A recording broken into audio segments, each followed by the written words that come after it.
let's get into the topic that we all tuned in for today, talking about how to communicate non-verbally. This is such an exciting topic to really dive into today, and I'm really excited to move on to this with you all. The first thing that I'd like to kick it off with is the statistic. Next slide, please. Raise your hand, thumbs up, put it in the chat if you've heard that 93% of all communication is non-verbal. I read this and I was like, oh, this is lovely. As someone that's not a super big talker, I was like, oh, if I could just use my facial expressions and body language to communicate, save my vocal cords, I'd love that. Well, we're going to start today by letting you know that this is actually a myth. But it originates from really interesting research from Dr. Albert Mehrabian specifically in his research in inconsistent messages. What an inconsistent message is when your language, the words you're saying, does not align with what your body language is saying. And if you're like, who is Dr. Albert Mehrabian? He was a psychology professor at UCLA whose research focused on verbal and nonverbal communication. So I'd love to give you an example to start this off on what inconsistent messaging is. Here's the statement. I love spending the holidays with my in-laws. Okay, here's the first delivery. I love spending the holidays with my in-laws. Hopefully you can tell that that's genuine. My language aligned with my nonverbal communication. Okay, here's the second. I love spending the holidays with my in-laws, right? My whole body language, my tone of voice, the way I deliver this did not align with the words coming out of my mouth. This is where that 93% comes in. When my language did not match with my body language, you're focusing on, how I'm gesturing specifically, what my face is saying, maybe my lips are tightening. Then you listen to the tone of my voice as the second piece. It's hesitant. It sounds like I'm like pulling the words out of my body. It just is not, doesn't instill confidence in what is the overall message. I love spending the holidays with my in-laws. For what it's worth, I do love spending the holidays with my in-laws. I would be mortified if they ever heard me say it the second way.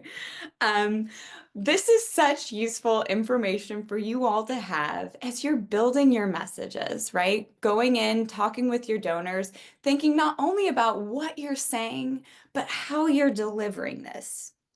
So let's talk a little bit about how we can all improve this delivery. Next slide, please.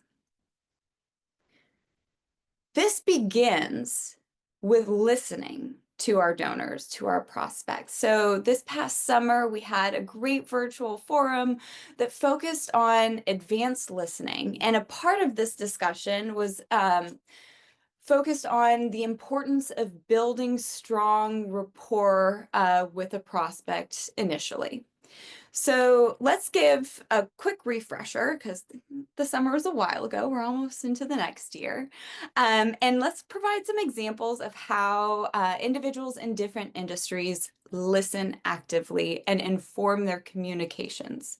So let's start with a teacher. We've all had a teacher. Teachers are focused on student engagement. So they're assessing, is their student invested in what they're saying? Are they curious and therefore receptive to this new knowledge? Okay. A therapist would be focused on building trust in a relationship.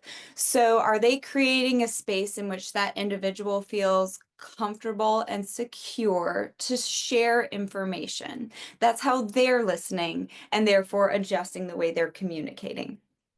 A salesperson is focused on persuasion and connectivity. Have they established a relationship at the get-go, that initial interaction where their prospect is feeling excited and validated in their decision to make a purchase? Engagement, building trust, persuasion, and connectivity, these are all things we incorporate as fundraisers, right? And it's a way for us to listen to our prospect and therefore construct the most compelling verbal and physical engagement with our prospect. Next slide, please. So you're probably like, okay, so I need to figure out what to say, how to be thoughtful about what my body is saying, listen actively. That's a lot of stuff to kind of sort through. So let's take a moment and just identify the 3 types of nonverbal communication and what we can do with that. Kinesics is the first. So that's our facial expressions, our gestures, the way we're delivering from our posture, etc. The second is paralanguage, and this is your tone of voice, your cadence, inflection, the speed at which you talk. And then proxemics is the third, and that's just your proximity, the spatial piece. How far away are you from the person you're communicating with? Are you facing them directly? Is there any obstruction between you and the individual you're communicating with, like a desk or a table, for example? Now let's think back to that first statement I said, I love spending the holidays with my in-laws. And thinking about the inconsistent example where I was saying one thing, but my whole body was telling you that I really didn't actually believe that. I don't love spending the holidays with my in-laws, right? That's the kinesics part. This is the area that is most striking when your words don't align with your nonverbal. So if you're trying to figure out one area to start, this is where you should focus your attention. I'd love to get you to think about how this applies to fundraising. So do a self-assessment. For example, sometimes when folks get nervous, they might be a fidgeter. Maybe you play with the paper on your table or you fiddle with a pen. Be aware of that and know that that body language is not going to support your ask in a fundraising scenario. So set yourself up for success going into that ask. You know that you're a fidgeter, so before you make the ask, take a moment, self-assess, and maybe decide, okay, I'm going to take my hands and just place them on my lap, take a deep breath, and then make the ask. You've set yourself up to align your verbal communication with your nonverbal communication and therefore be much more successful in that solicitation. So this next section, Mary is going to go over a few studies that dive deeper, particularly in this topic. Thanks for that, Michaela. And so one of the things that we struggle with in philanthropy is that there's not a ton of scientific research out there specifically about how fundraisers behave. So we have to look at kind of at research done with and for other populations and try and transfer that knowledge over to the work that we do. So like Michaela mentioned earlier, teachers and therapists want to connect with their students and with their patients in some similar ways to the way that we want to connect with our donors and our prospective donors. So whenever I was really looking into the peer-reviewed research about this, I found a really great study that talked about teachers and using this behavior called mirroring. So mirroring, if you're sitting across from someone, mirroring means that, like, if they tilt their head to the right, you tilt your head to the left so that you look like the mirror image of them. But basically it's just subtly reflecting their behaviors back to them. This particular study in question talked about, it was with teachers for students of English as a second language. And so they brought the students one at a time into an office that had 2 chairs in it. And they prompted the teachers either to mirror the students' nonverbals as they had this conversation the students were told it was a conversation to assess their spoken English, or the teachers were prompted to not mirror that student's nonverbals and actually to communicate as little outside of their normal nonverbal communication as they possibly could. So they didn't sit there rigidly. They didn't sit there like mannequins, but they didn't make any effort to mirror the students' nonverbal language.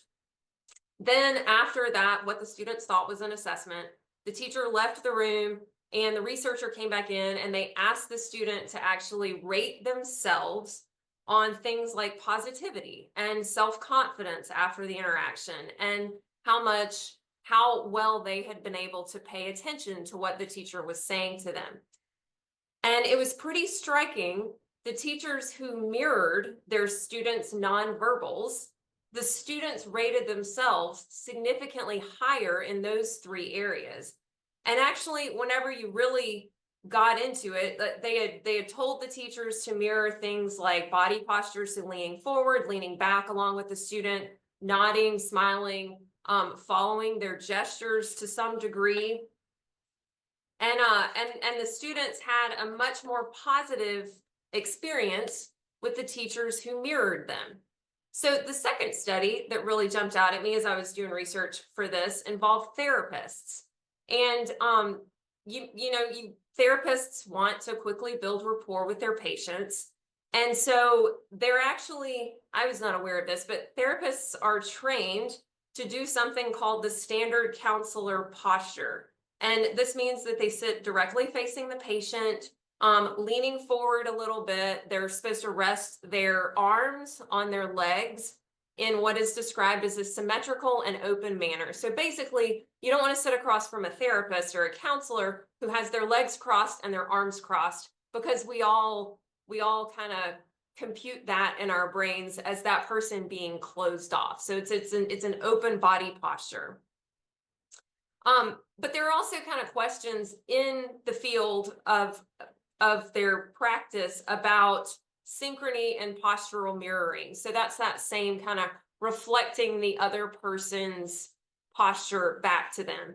In some therapeutic situations, if a patient were really like balled up, pulled up tightly because they were frightened, you wouldn't want to mirror that posture. But in other situations, if the person is sitting in a relatively open posture, there's a question of if mirroring that posture helps them to build rapport more quickly. And so through this particular experiment, patients were asked to rate their rapport on a scale of 1 to 5, both during the interactions and after the interactions with their therapist happened. And the biggest difference maker was not, although some of the therapists had been coached to mirror the person's arm and leg movements. So like if the patient raised their left arm, propped their head on their left hand, then the therapist was supposed to subtly mirror that by raising their right arm and propping their head on their hand so that they looked like a mirror image of their patient. The thing that actually made the biggest difference for patients' rapport ratings was body lean, not mirroring arms and legs. And this seemed to me like really great news, because I don't want to have to try and figure out which arm and which leg I need to move. But I can definitely, if I'm sitting across from a donor or prospective donor, I can watch and see if they're leaning forward or if they're leaning back. And I can copy that pretty comfortably without it seeming like, I'm playing some game of like monkey see, monkey do, like I used to do whenever I wanted to drive my sister crazy and I was a little kid. Okay, so next slide, please, Trish. So then, all right, so that's the rapport building stage of the relationship.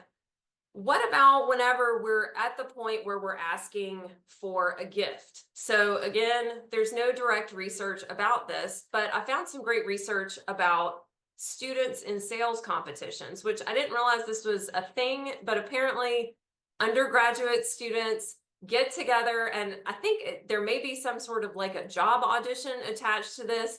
They practice selling fictional items or services to people who are like professional salespeople or corporate recruiters who may be considering hiring them for a job.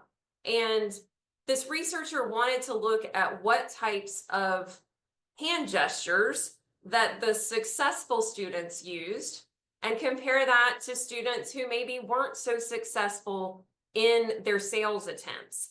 And there are, so that we're speaking the same language here, there are actually 4 different types of hand gestures that they characterize. One is beats. So this is, they call it like punctuation gesture. This would be like in a text message, whenever people put that emoji of the clapping hands between words.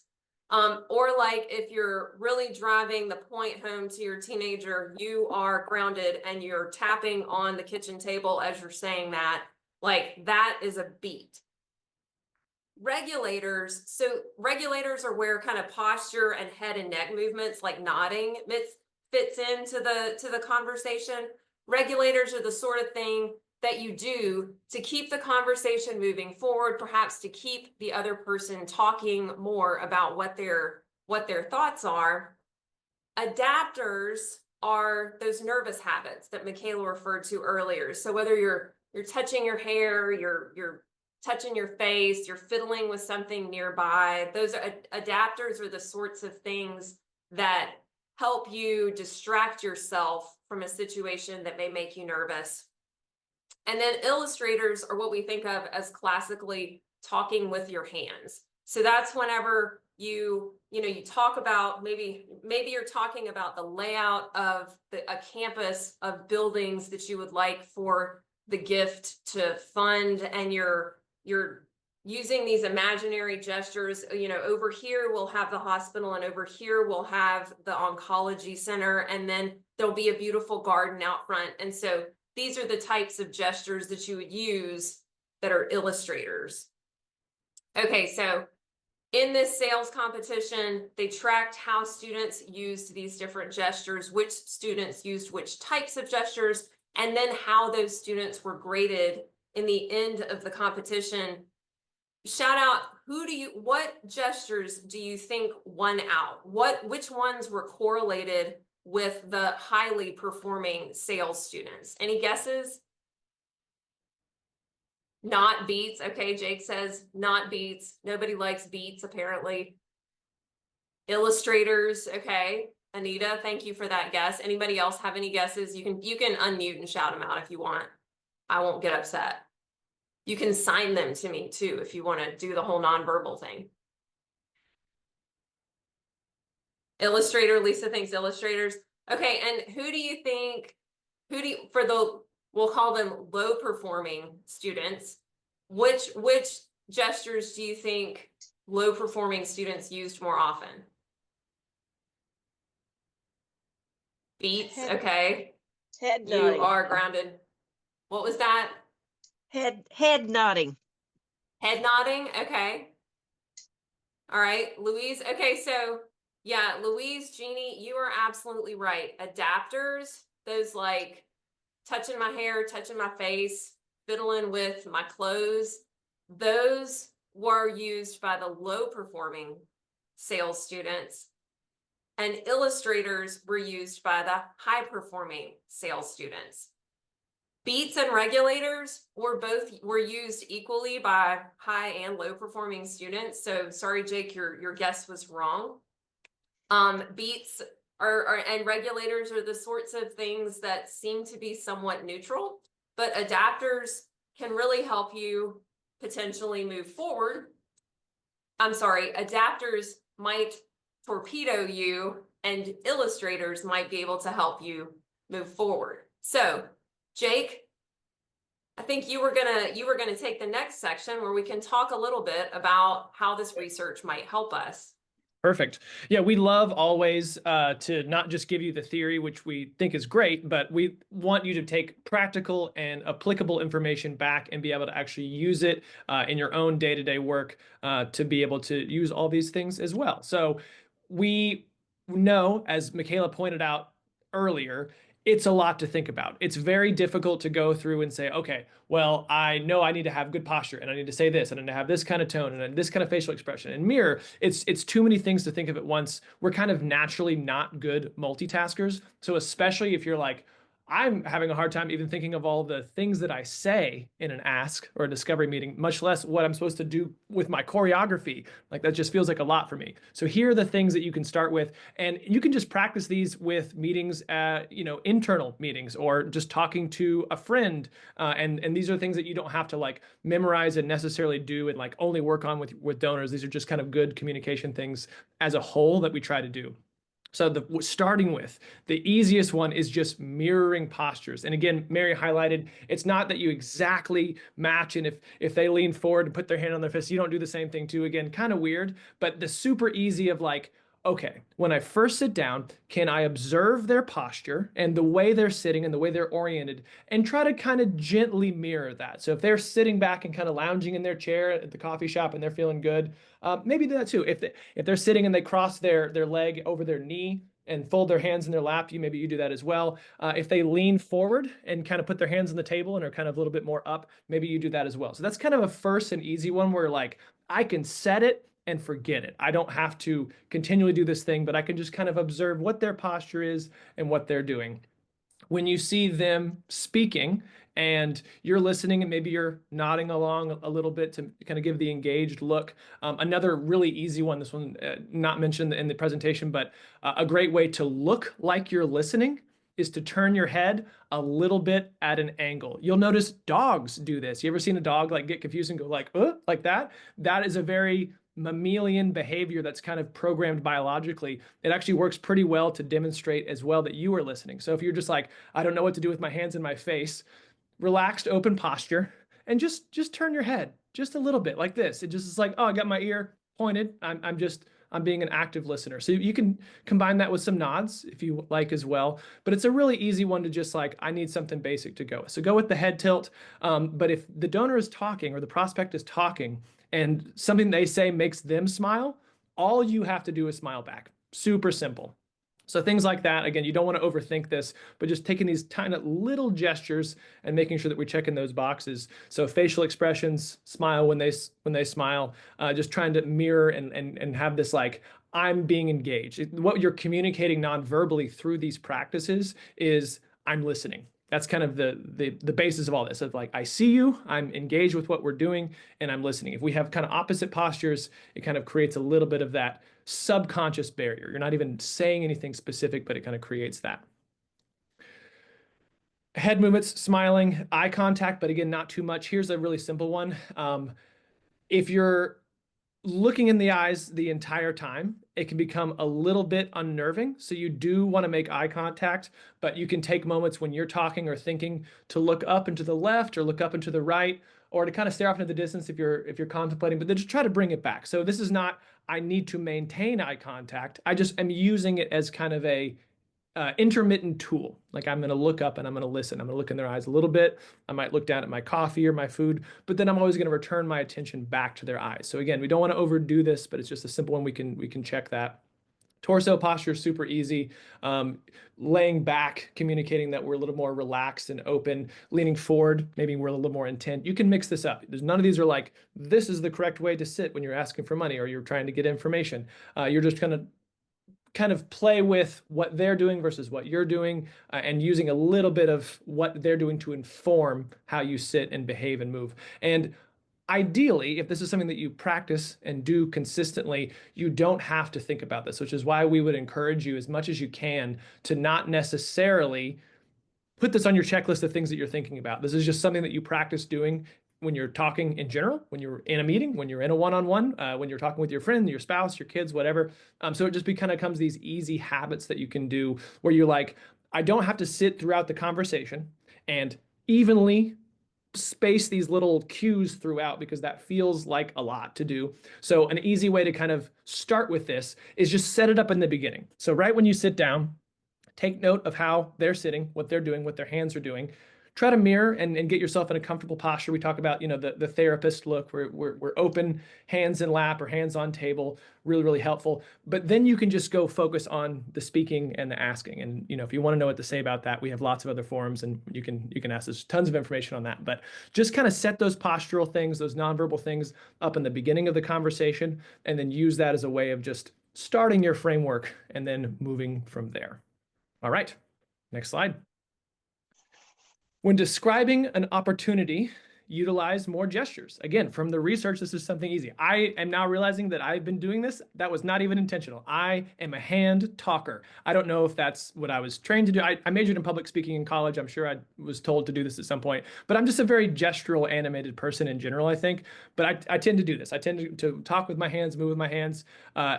Maybe it is also a little bit in response to I am a fidgety person. Anyone who spent more than 5 minutes with me knows that I'm drumming on my leg or drumming on the table or playing with, some kind of a fidget toy. One of my hobbies actually is precisely machined metal fidget toys. So I have a whole collection here on my desk. So if you've been on a Zoom call with me, I'm probably playing with one of these. So because I know that's my tendency for my hands to be doing that, if I'm speaking in front of a group or I'm talking to a board or I'm trying to describe something to someone, I'm just going to keep my hands busy with the conversation so that I don't have my hands to look nervous and be fidgety, down by my lap or playing with the menu or whatever that I'm doing. So that's an easy one of like, if your hands are doing this, they can't be doing something else. That's one that I need to work on because that is something that I struggle with and definitely could use help with. To avoid those adapter gestures. Definitely something that I fall into. All right, next slide. With that, we will turn it over to any questions for any of us or the room in general, or things that y'all have found successful and might want to share with the room here. Suggestions for when the prospects seems uptight and not comfortable. This probably feels like something that everyone has experienced at some point. That is a tough position to be in. I'll give what I would do in the situation, but I would love also to hear from the room because my answer will not be the be all end all. Always in the situation when someone else is uncomfortable, we try as much as we can to get them to talk. Like, I'm here to share information. I'm the person who's the expert on my charity, blah, blah, blah, blah. But if they can speak about something they're comfortable with and they get a little more relaxed and they're doing a lot of the conversation on their side, they are much more likely to forget that they're nervous or uncomfortable or whatever it might be. So I try to ask very calm, open-ended leading questions that start off super on easy mode and don't go right into high complexity. I might move the conversation to high in complexity, but you might start off with something and say, well, tell me about your first gift that you made to our organization. Why was that, why'd you choose us versus another one? Or tell me about a gift that meant a whole lot to you. We're trying to learn about, your giving preferences, et cetera. So you want to do something that's just going to get them kind of talking and then to reflect those things back at them. Just in the way that we can mirror body language, we can mirror their responses back. So this goes a little bit back into verbal communication, but a great tip. If you want someone to keep talking, just repeat their answer back to them, but as a question. Yeah, we've really always supported charities that do stuff with kids. And I'd say, you always support charities that do stuff with kids? Now, maybe I'll use it slightly different words, but like you're using basically the same text. And if they're, sitting back like this, I might sit back too. So I'm not feeling like I'm leaning forward and being aggressive with it. I'll sit back. Yeah, tell me more about that. What inspires you to do that? And I'll just let them talk a little bit. And usually that will calm people down a little bit. What does anybody else do in that kind of a situation? So Jake, from a nonverbal standpoint, the two things that'll make the biggest difference, I come at this from, I previously worked with at-risk youth in a therapeutic program. And sometimes we had to diffuse situations where kids were in a bad, we'll just say in a negative mental state. And the two things that I would always key in on whenever I first walked up to a kid that I could tell was in kind of a bad place was their posture and their head tilt. And you can mirror that. If they're uncomfortable and they're physically closed down, you wouldn't want to parrot that. But I'm also thinking that a potential donor is just going to kind of be telegraphing tense and not necessarily like emotionally shut down. But if you show them that you're subconsciously, you show them that you're the same kind of person as them with your head tilt and with your body posture, you can actually lead them into a more relaxed, leaned back body posture after you build that initial rapport with them. But really, seriously, the two big things that get it going is torso posture and head tilt. And even in that research with the teachers and the students of English as a second language, it was head tilt and then mirroring when they smile, you smile, when they make eye contact, you make eye contact. Those were the three things that correlated to the students reporting higher self-esteem, you know, feeling better about themselves, feeling more comfortable. And everybody, if anybody here, I know Jared speaks multiple foreign languages. The rest of us, whenever we're trying to learn a foreign language, are like nervous and turning inside out. So ESL students are in the same boat, and head tilt, body posture, those are big ones. You can actually lead the conversation. You can lead the mood of the conversation away if you can build that initial rapport. Yeah, that's a wonderful answer. It sounds like if you take nothing else away, tilt your head a little bit when you're listening, and it tends to draw people in. It's probably the easiest barrier of entry into something that's going to be effective that you can use in all of your communication. All right, let's look at maybe last question here, and then we'll let everybody out. Suggestions for when the person's eyes begin to follow my illustrator gestures other than stop gesturing entirely. That is a great question, Karen. Does someone else want to take that? Probably tired of hearing me talk at this point. Marty or Michaela?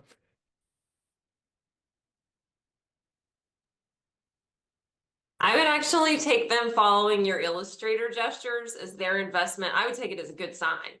So I mean, you know, you're not going to be gesturing the entire time. There will be some point at which your hands return to your lap or to the table or to the desk. Karen, if it's intrusive, if they're staring, then yeah, your best bet is probably just to stop gesturing. Great question. All right. I'm going to turn it back over to Marty to close this out here for our last end of forum of 2024. Unbelievable. Cannot believe that we are in the home stretch of 2024. Wow. Thank you all so much for joining us today. If you are not already a client, do feel free to scan that QR code and we'd love to chat with you. And there's also a link there at the bottom of the page.